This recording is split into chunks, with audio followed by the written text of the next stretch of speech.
దిల్ రాజు అంటే చాలా పేరు మోసిన producer, one of the top producers in Telugu film industry, number 1 అని కూడా అనొచ్చు. అతను ఎన్నో సక్సెస్ఫుల్ సినిమాలు తీశాడు, బ్లాక్ బస్టర్లు తీశాడు. ఈ సంక్రాంతికి కూడా సంక్రాంతికి వస్తున్నామన్న సూపర్ డూపర్ హిట్ సినిమా తీశాడు. అఫ్ కోర్స్ గేమ్ చేంజర్ అన్నది అట్టర్ ఫ్లాప్ అయింది. గేమ్ చేంజర్లో పెట్టిన డబ్బులు మొత్తం పోతే చిన్న సినిమా సంక్రాంతికి వస్తున్నాం అన్నది కాపాడింది దిల్ రాజుని. ఇకపై నేను చిన్న సినిమాలు తీస్తాను, డబ్బాలు కొట్టుకోను, ఫేక్ కలెక్షన్లు వేసుకోను అని కూడా చెప్పాడు. ఎందుకంటే అది అలా ఒక బ్యాడ్ కల్చర్లోకి మనం వెళ్తున్నాము, దాని నుంచి మనం బయటపడాలి అన్నాడు. ఇప్పుడు ఇంకొక సంచలన ప్రకటన చేశాడు. మామూలు ప్రకటన కాదండి, సంచలన ప్రకటన. ఒక్కసారి మీరు దిల్ రాజు గారు ఏమంటున్నారో వినండి, తరువాత మనం మాట్లాడుకుందాం. అదే ఇప్పుడు ఓటీటీ వాళ్ళ చేతులకు వెళ్ళిపోయింది. నా తమ్ముడు సినిమా ఉంది, నేను ఎప్పుడో రెడీ చేసుకునే కెపాసిటీ ఉంది, రెడీ అవుతుంది, సినిమా రిలీజ్ అవుతుంది. మేము కూడా ఏంటి మెల్లిగా ఎప్పుడు ఓటీటీ డేట్ ఎప్పుడు అడుగుతున్నాడు, దాన్ని బట్టి రిలీజ్ చేయాలి. హరిహర వీరమల్లు, కింగ్డమ్, తమ్ముడు, ఇలా మీరు అన్ని ఒకటి వెనుకకు వస్తూ ఉన్నాం. ఎందుకు ఓటీటీ వాళ్ళ చేతిలోకి వెళ్ళిపోయినాం, కంటెంట్ రెడీ చేసుకున్న ఉపయోగం లేదు. సార్ పెద్ద ప్రొడ్యూసర్లకి మీకు కూడా ఓటీటీ నుంచి ఇంత ప్రెషర్? మాకని కాదు, ఎనీవన్, ఇక్కడ ఎవ్వరికి కూడా. ఇంకా అందుకే నేను చెప్పేది, ఫుట్ఫాల్ పెంచుకోకుంటే వరస్ట్ స్టేజ్లోకి వెళ్ళబోతుంది ఇండస్ట్రీ. ప్రేక్షకుని థియేటర్కి తెచ్చుకోవడానికి అన్ని రకాలుగా మేము పని చేయాలి. థియేటర్లో టికెట్ రేట్లు తగ్గాలి, థియేటర్లో క్యాంటీన్ రేట్లు తగ్గాలి, సదుపాయాలు, అంబియన్స్ ఆడియన్స్కి అద్భుతంగా ఇవ్వాలి, సింగిల్ స్క్రీన్స్ సేవ్ చేయాలి. ఎందుకు మల్టీప్లెక్స్ అంటే 250 రూపాయలు, సింగిల్ స్క్రీన్లో 100 రూపాయలు, సింగిల్ స్క్రీన్లో ఇంకా కిందికి వెళ్తే 50 రూపాయలు, ఇంకా కిందికి వెళ్తే 25 రూపాయలు కూడా చూడవచ్చు. ఈ ప్రొవిజన్ అన్ని మేము క్రియేట్ చేయాలి. జగన్మోహన్ రెడ్డి గారు అధికారంలో ఉన్నప్పుడు ఏం చెప్పారండి? 25 రూపాయలకు మనము చిన్న చిన్న ఊళ్ళలో టికెట్ పెడదామంటే కిరాణా కొట్టోడికి ఎక్కువ డబ్బులు వస్తే మాకు అవమానం అన్నాడు. ఈరోజు దిల్ రాజు గారు కుండ బద్దలు కొట్టినట్టు చెప్తున్నారు. సినిమా మనుగడే ప్రశ్నార్థకం అవుతుంది. ఫుట్ఫాల్ పెంచుకోకపోతే, థియేటర్ల వైపు ఆడియన్స్ రాకపోతే మన మనుగడే ప్రశ్నార్థకము. మేము సినిమాలు ఎప్పుడో అయిపోజేసి ఇంట్లో పెట్టుకున్నాము, ఓటీటీ వాడు ఎప్పుడు చెప్తే అప్పుడు రిలీజ్ చేయాలి మేము. అటువంటి దయనీయ పరిస్థితిలో ఈరోజు తెలుగు సినిమా ఉంది. 3 సినిమాలు వరుసగా పేర్లు చెప్పాడు. నా సినిమా తమ్ముడు, కింగ్డమ్ అంట అది ఏదో సినిమా, హరిహర చిట్టిమల్లు, ఇవన్నీ కూడా వాళ్ళు చెప్పినప్పుడే రిలీజ్ చేసుకుంటున్నాము.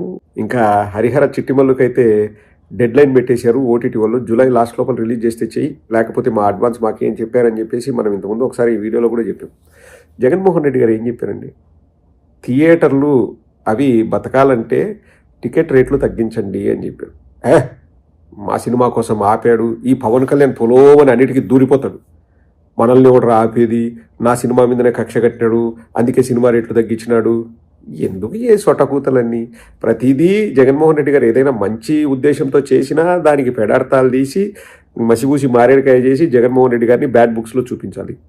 ఈరోజు దిల్ రాజు గారు అదే అంటున్నారు, సింగిల్ స్క్రీన్ని కాపాడుకోవాలి, 25 రూపాయలు కూడా పెట్టాలి చిన్న చిన్న ఊర్లలో టికెట్లు.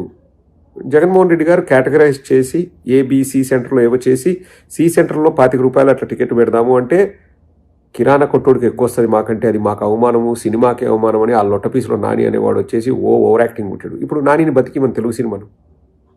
ఇప్పుడు ఒక సింపుల్ క్వశ్చన్ అండి, జగన్మోహన్ రెడ్డి గారు ఆ రోజు చెప్పింది కూడా థియేటర్లను బతికించుకుందామనే కదండి. ఇప్పుడు వీళ్ళకు ఓటీటీలో డబ్బులు వస్తున్నాయి, థియేటర్స్కి ఏమన్నా వీళ్ళు ఆ డబ్బుల్లో కొంత భాగం ఇస్తారా? ఇంతకుముందు వీళ్ళకు మొత్తం ఎక్కడి నుంచి ఉండేది ఆదాయం? థియేటర్స్ దగ్గర నుంచి ఉండేది. థియేటర్స్ వాళ్ళకు కూడా డబ్బులు వచ్చేటివి, ఎందుకంటే పర్సంటేజ్ బేసిసా లేకపోతే షోకింత, వాట్ ఎవర్ ఇట్ ఈస్. ఇప్పుడు థియేటర్లో 3 రోజులు 4 రోజులు సినిమా ఆడితే గొప్ప, ఓటీటీలో అమ్ముకుంటున్నారు, టీవీలకు అమ్ముకుంటున్నారు, అంటే ప్రైవేట్ ఛానల్స్కి, లేకపోతే యూట్యూబ్లో పాటలకు, యూట్యూబ్లో ఈ ట్రైలర్స్కి రెవెన్యూ ఎక్కువ వస్తుంది. ఇన్ని రకాలుగా ఆదాయ మార్గాలు పెరిగినాయి కదా నిర్మాతలకి. సింగిల్ స్క్రీన్ వాళ్ళకి ఏమైనా ఆదాయం పెరిగిందే దానివల్ల? జీరో. వాళ్ళు నష్టపోతూనే ఉన్నారు. ఇప్పుడు థియేటర్లు మూతపడ్డాయి అనుకోండి, ఇంకా మీరు ఎట్లుంటుందంటే ఆన్లైన్లోనే రిలీజ్ చేసుకోవాలి, అదే పరిస్థితి. ఇంకా ఆ తర్వాత ఏమవుతుంది? ఇప్పుడు ఆన్లైన్ వాడు ఇష్టారీతిన వాడు డిమాండ్లు పెడుతున్నాడు. ఎందుకంటే టైం నాది అంటున్నాడు వాడు. ఎలాగూ మీకు థియేటర్లో పెద్ద డబ్బులు రావు, నేను చెప్పినప్పుడు రిలీజ్ చేయి. ఇప్పుడు మొత్తం వాళ్ళ చేతిలోకి వెళ్ళిపోద్ది. అంటే ఏంది? మన తెలుగు సినిమా ఫారినర్స్ చేతిలోకి వెళ్ళిపోద్ది. ఇప్పుడు అమెజాన్ ఎవరిదండి? అమెరికా వాడిది. నెట్ఫ్లిక్స్ ఎవరిది? అమెరికా వాడిది. వాళ్ళ చేతుల్లోకి వెళ్ళిపోతాయి. ఇప్పుడు మనం అనుకోవచ్చు, ఇప్పుడు మన ఇండియాలో కూడా కొన్ని ఓటీటీ ప్లాట్ఫామ్స్ వచ్చినాయి కదంటే, బట్ వరల్డ్ వైడ్ ఎక్కువ చూసేది Amazon and Netflix. RRR Hindi version నెట్ఫ్లిక్స్లో రిలీజ్ కాకపోతే ఆ సినిమాకి అంత పేరు వచ్చేది కాదు. నాకు తెలిసి ఆస్కార్ అవార్డు కూడా వచ్చేది కాదు. బికాస్ ఆర్ఆర్ఆర్కి కోవిడ్ అలాగే నెట్ఫ్లిక్స్ చాలా హెల్ప్ చేసి, సో వాళ్ళు చెప్పినట్టు వినాల్సిందే. జగన్మోహన్ రెడ్డి గారు చెప్తే చేదుగా ఉంటుంది.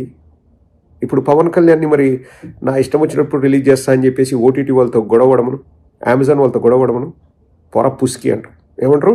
పొర పుస్కి అంటారు. జగన్మోహన్ రెడ్డి గారు మంచి చేద్దాం, థియేటర్ను బతికిద్దామంటే ఎన్నెన్ని సొట్టకూతలు కూర్చున్నారు. ఇప్పుడు దిల్ రాజు గారు యాజ్ ఇట్ ఈస్గా ఇంతకుముందు జగన్మోహన్ రెడ్డి గారు చెప్పింది కదండి చెప్పింది, చేసుకున్నోడికి చేసుకున్నంత మహదేవా అంటే ఇదే.